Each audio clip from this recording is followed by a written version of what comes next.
Hello दोस्तों, कैसे हैं आप सभी लोग। स्वागत करता हूं पुनः मैं अपने पीआरडी के अगले क्लास में। आज मैं पीआरडी से संबंधित लगभग 100 प्रश्नों को लेकर आया हूं और इन्हीं 100 प्रश्नों से हमारे पीआरडी में लगभग हद तक फंसने वाले टॉपिक हैं। तो आप सभी लोग इन प्रश्नों को देखिए कि ये किस तरह से मैं प्रश्न लेकर आया हूँ। चलिए बिना देरी किए हुए, बिना बातचीत किए हुए ज़्यादा मात्रा में मैं अपने प्रश्नों पर लेकर चलता हूँ। बहुत ही इम्पॉर्टेंट टॉपिक है, बिल्कुल शोध किए हुए और यहीं से लगभग फंसने वाले हैं। तो आप सभी लोग यदि ऑफलाइन कोचिंग ज्वाइन करना चाहते हैं तो बिना देरी किए हुए आ जाएं जल्द से जल्द। सबसे पहले हम पढ़ाने वाले हैं आप सभी को भारत का इतिहास। भारत के इतिहास से संबंधित हमने कुछ प्रश्नों को आप सभी लोग को कंटेंट प्रोवाइड करवाया है, तो मैंने सोचा क्यों ना उनसे जुड़े हुए कुछ प्रश्नों को भी लाया जाए। तो मैं 100 प्रश्नों को लेकर आया हूं। प्रश्न नंबर 1 हो जाएगा हमारा, भारत की पहली सभ्यता कौन सी थी। तो अगर हम लोग बात करें तो भारत की सबसे पहली सभ्यता सिंधु घाटी था। सिंधु सभ्यता का सबसे बड़ा नगर कौन सा था, तो मोहनजोदड़ो, ये हमारा प्रश्न है। आंसर है मोहनजोदड़ो सबसे बड़ा सभ्यता था। सिंधु सभ्यता का सबसे बड़ा नगर कौन था, सिंधु सभ्यता का सबसे बड़ा नगर मोहनजोदड़ो था। अशोक किस वंश का शासक था, अशोक मौर्य वंश का शासक था। बुद्ध को ज्ञान की प्राप्ति कहाँ हुई थी, तो बुद्ध को ज्ञान की प्राप्ति बोध गया में हुआ था। कहाँ पे हुआ था, बोध गया में बुद्ध को ज्ञान की प्राप्ति हुई थी। अगला हमारा प्रश्न है कि महात्मा गांधी का जन्म कब हुआ था, तो महात्मा गांधी का जन्म 2 अक्टूबर 1869 को हुआ था। और अगला प्रश्न है हमारा कि 1857 की क्रांति का नेतृत्व किसने किया था, तो 1857 की क्रांति का नेतृत्व मंगल पांडे ने किया था। अगला प्रश्न है अकबर का मकबरा कहाँ है, आगरा में पड़ेगा। अकबर का मकबरा सिकंदरा आगरा में है। ठीक। अगला प्रश्न है ताजमहल किसने बनवाया था, ताजमहल शाहजहां ने बनवाया था। बहुत ही नॉर्मल प्रश्न पूछे जाने वाले हैं जो आप सभी लोग तैयारी करना शुरू कर दीजिए और यहीं से हमारे प्रश्न फंसने वाले हैं, आने वाले हैं। तो इस वीडियो को मिस मत कीजिएगा ताकि मैं 100 प्रश्नों का निचोड़ लेकर आया हूं।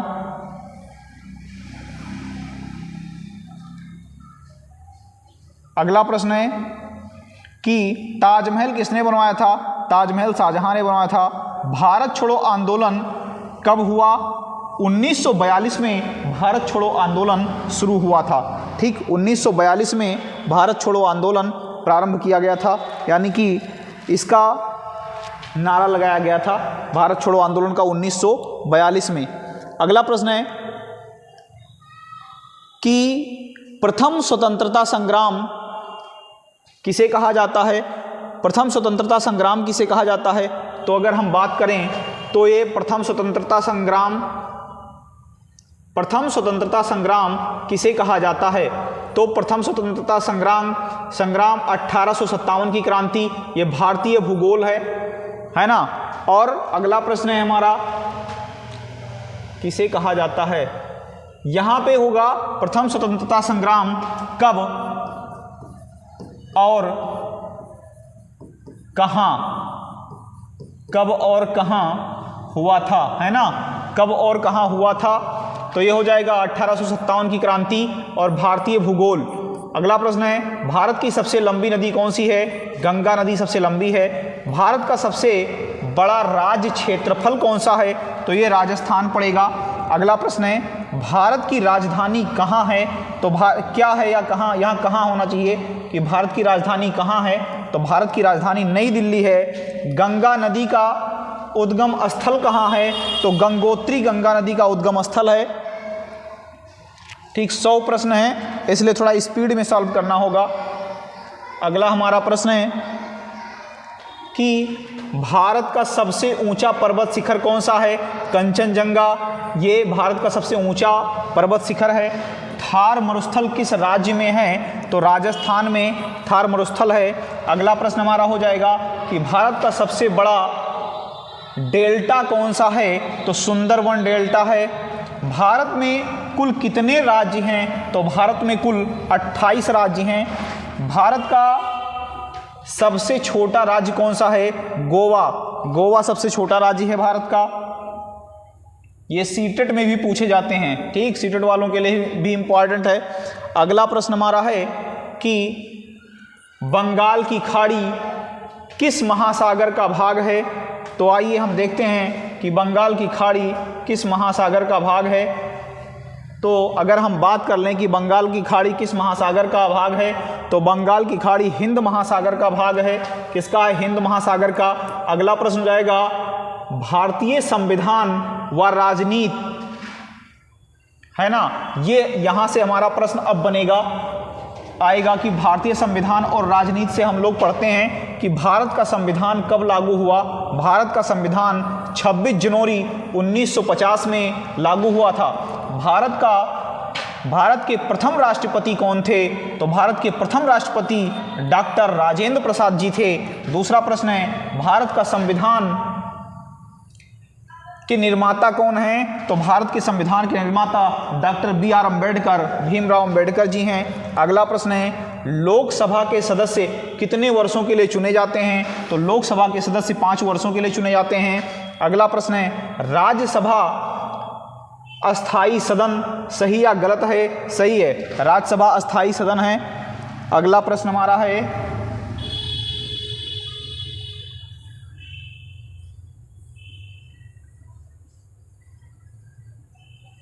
अगला जो हमारा प्रश्न है ये कौन सा है? अगला प्रश्न है, भारत का सर्वोच्च न्यायालय कहाँ है? तो भारत का सर्वोच्च न्यायालय नई दिल्ली में है। कहाँ पे है? नई दिल्ली में है। अगला प्रश्न, राष्ट्रपति चुनाव कौन कराता है? ये निर्वाचन मंडल के माध्यम से होता है। अगला प्रश्न, भारत में उपराष्ट्रपति कौन चुनता है? ये संसद कौन चुनता है? तो ये सांसद लोग चुनते हैं। मौलिक अधिकार कितने होते हैं? 6 होते हैं। अब हम लोग सामान्य विज्ञान शुरू करते हैं, ठीक। सामान्य विज्ञान के कुछ प्रश्नों को देखते हैं। सामान्य विज्ञान की बात कर ली जाए, राजनीतिक हो गए तथ्य और भारत की नदियाँ और भारत के भूगोल हो गया। अब हम लोग पढ़ते हैं सामान्य विज्ञान। सामान्य विज्ञान में क्या है? मानव शरीर में कुल कितनी हड्डियाँ होती हैं? सब लोग बचपन से पढ़ते आ रहे हो, 206। रक्त का रंग कैसा होता है? लाल होता है। क्यों होता है? किसके कारण होता है? हीमोग्लोबिन के कारण होता है। अगला है, पौधे भोजन कैसे बनाते हैं? प्रकाश संश्लेषण की उपस्थिति में बनाते हैं। अगला प्रश्न, सूर्य ऊर्जा स्रोत, सूर्य के ऊर्जा का स्रोत क्या है? तो नाभिकीय संलयन। क्या है? नाभिकीय संलयन। पानी का रासायनिक सूत्र क्या होता है? H2O होता है। क्या होता है? H2O पानी का सूत्र होता है भैया, है ना। ये देखो ऑप्शन में भी है H2O। पानी का सूत्र कौन होता है? H2O।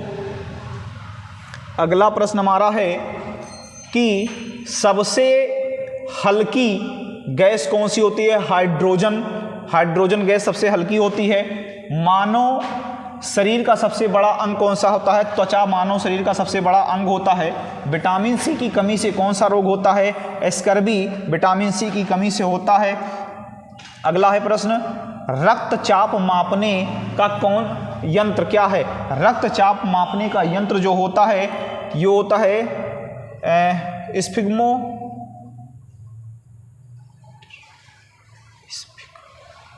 स्फिग्मोमैनोमीटर। रक्तचाप मापने का यंत्र क्या होता है? स्फिग्मोमैनोमीटर। अगला प्रश्न है, हृदय कार्य करता है रक्त पंप करने का। हृदय क्या कार्य करता है? रक्त को पंप करता है हृदय, है ना। अब हम लोग पढ़ते हैं खेल से संबंधित चीज़ों को। तो खेल से संबंधित चीज़ों को आ जा रहा है हमारा। आइए हम लोग देखते हैं खेल से संबंधित। हॉकी का कौन सा खेल है? हॉकी भारत का कौन सा खेल है? तो हॉकी भारत का राष्ट्रीय खेल है, परंपरागत।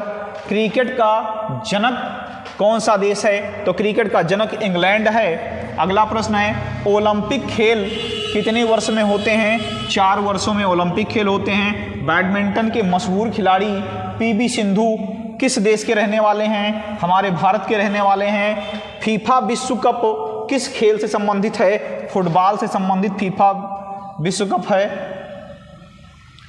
ना। अब आते हैं अर्थव्यवस्था, यानी अर्थव्यवस्था के बारे में हम लोग पढ़ते हैं कुछ प्रश्नों को। चलिए शुरू करते हैं। भारत की मुद्रा रुपया, आरबीआई का मुख्यालय कहाँ है? आरबीआई का मुख्यालय मुंबई में है। योजना आयोग की जगह क्या बनी है?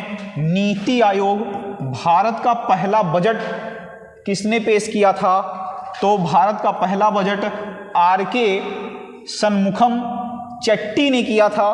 और जीएसटी का पूरा नाम क्या होता है? वस्तु एवं सेवा कर। जीएसटी का पूरा नाम होता है वस्तु एवं सेवा कर। इंग्लिश में जीएसटी को कहते हैं गुड्स एंड सर्विस टैक्स और हिंदी में कहते हैं वस्तु एवं सेवा कर। अगला हमारा प्रश्न हो जाएगा कि पुरस्कार दिवस एवं विविध, है ना, यानी पुरस्कार दिवस कब कब मनाया जाता है? पुरस्कार दिवस के बारे में हमारा हो जाएगा किस किस को कौन सा पुरस्कार मिला। भारत रत्न किसे दिया जाता है? सर्वोच्च नागरिक सम्मान है ये। अगला प्रश्न है शिक्षक दिवस कब मनाया जाता है? 5 सितंबर को शिक्षक दिवस मनाया जाता है। गणतंत्रता दिवस कब मनाया जाता है? 26 जनवरी को गणतंत्रता दिवस मनाया जाता है, जो कि आने वाला है। स्वतंत्रता दिवस कब मनाया जाता है? 15 अगस्त को स्वतंत्रता दिवस मनाया जाता है। संयुक्त राष्ट्र दिवस कब मनाया गया? संयुक्त राष्ट्र दिवस 24 अक्टूबर को मनाया जाता है। ठीक, मनाया जाता है। कब मनाया जाता है? 24 अक्टूबर को मनाया जाता है। अब आता है यूपी की राजधानी कहाँ है ना, यहाँ पे लिखा है क्या है, तो क्या काट करके कहाँ कर लो कि यूपी की राजधानी कहाँ है? लखनऊ में यूपी की राजधानी है। अगला प्रश्न है हमारा यूपी के प्रथम मुख्यमंत्री कौन थे? तो गोविंद बल्लभ पंत जी थे। और गंगा किस शहर से यूपी में प्रवेश करता है? बिजनौर शहर से होते हुए यूपी में प्रवेश करता है। अगला प्रश्न है कि काशी किस नदी के तट पर है? काशी गंगा नदी के तट पर है। अगला प्रश्न है यूपी में कुल कितने जिले हैं? यूपी में कुल 75 जिले हैं। और अब आते हैं मिश्रित पीवाईक्यू के बारे में हम लोग चर्चा करने वाले हैं। चलिए देखते हैं कि मिश्रित पीवाईक्यू कौन कौन से हैं। ठीक, ये भी हमारे एग्जाम में पूछे जाने वाले हैं। कह रहा है भारत का राष्ट्रीय पशु बाघ, भारत का राष्ट्रीय पंछी मोर, भारत का राष्ट्रीय फूल कमल, भारत का राष्ट्रीय फल आम, भारत का राष्ट्रीय वृक्ष बरगद। और फिर क्या है कि टेलीविज़न का आविष्कार किसने किया था? तो टेलीविज़न का आविष्कार जॉन लॉन्गी बेयर्ड ने किया था। कंप्यूटर का जनक किसे मानता है? चार्ल्स बेबेज को माना जाता है। और अंतरिक्ष में जाने वाले पहले भारतीय राकेश शर्मा जी थे। पहले भारतीय कौन थे? राकेश शर्मा जी अंतरिक्ष में जाने वाले पहले भारतीय थे। अगला प्रश्न है हमारा कि इसरो का मुख्यालय कहाँ है? बेंगलुरु में। और चंद्रयान की लैंडिंग कहाँ हुई थी? दक्षिण ध्रुव क्षेत्र में हुआ था। अब अंतिम 30 प्रश्न हमारे पास हैं जो कि रिवीजन करने योग्य हैं। ये पीवाईक्यू बहुत ही महत्वपूर्ण है, पिछले बार पूछे गए हैं कई सारे एग्जामों में। संविधान की प्रस्तावना को क्या कहा जाता है? संविधान की प्रस्तावना को आत्मा कहा जाता है। और सबसे बड़ा ग्रह बृहस्पति ग्रह, सबसे छोटा ग्रह बुध, रक्त का तरल भाग प्लाज्मा जो सफ़ेद कलर का होता है, भारत का सबसे बड़ा बांध भाखंडा नंगल का बांध। और लोकसभा अध्यक्ष कौन चुना जाता है? लोकसभा कौन चुनता है? लोकसभा अध्यक्ष कौन चुनता है? लोकसभा। एटीएम का पूरा नाम ऑटोमेटिक टेलर मशीन। ठीक, एटीएम का पूरा नाम ऑटोमेटिक टेलर मशीन। डीएनए की खोज वाटसन एवं क्रिक ने किया था। सूर्य किस गैस से बना है? हाइड्रोजन गैस से बना है। भारत का पहला उपग्रह आर्यभट्ट। और पंचायती राज का जनक बलवंत राय मेहता। और भारत का पहला प्रधानमंत्री जवाहरलाल नेहरू। भारत के पहले प्रधानमंत्री कौन थे? जवाहरलाल नेहरू जी थे। और सबसे तेज दौड़ने वाला जानवर चीता। और मानव में रक्त समूह कितने होते हैं? 4, है ना। ग्रुप जे ए बी जो बटे होते हैं, ग्रुप ब्लड ग्रुप कितने समूह होते हैं? 4 समूह होते हैं। संविधान में कितने अनुसूचियां हैं? 12 अनुसूचियां हैं। और सबसे लंबी पर्वत श्रृंखला हिमालय। सबसे बड़ा झील चिल्का। और मलेरिया किससे होता है? मादा एनाफिलीज मच्छर के काटने से। जनसंख्या में भारत का स्थान प्रथम स्थान है। और लोहा प्रतीक है Fe, यानी लोहा का Fe यानी साइंटिफिक प्रतीक हो जाएगा। बिजली का इकाई वाट होता है। भारत का राष्ट्रीय गीत वंदे मातरम, जो कि बंकिम चंद्र चटर्जी ने लिखा था, चटर्जी जी ने लिखा है। अगला टॉपिक हमारा आ जाएगा कि संसद के कितने सदन होते हैं? 2 सदन होते हैं। भारत का प्रथम गवर्नर जनरल कौन था? तो वार्नर हेस्टिंग्स थे। यूपी का राजकीय पशु बाघ, बारहसिंगा होता है राजकीय पशु यूपी का राजकीय पशु बारहसिंगा। यूपी का राजकीय पक्षी सारस। और हरित क्रांति के जनक कौन थे? हरित क्रांति के जनक MS स्वामीनाथन थे। और नील क्रांति किससे जुड़ी हुई है? मत्स्य पालन से नील क्रांति जुड़ी हुई है। कंप्यूटर की भाषा बाइनरी भाषा है। और PRD का पूरा नाम प्रतिरक्षीय रक्षक दल होता है। ठीक, इस तरह से हमारे ये रहे आप सभी के सामने 100 क्वेश्चन। ठीक, तो अब आप सभी लोग कमेंट करके बताइएगा कि हमारा 100 प्रश्न आप सभी को कैसे लगा, और इन प्रश्नों को देखिएगा, यहाँ से लगभग आपके प्रश्न फंसने वाले हैं। चलिए मिलते हैं किसी और वीडियो के साथ।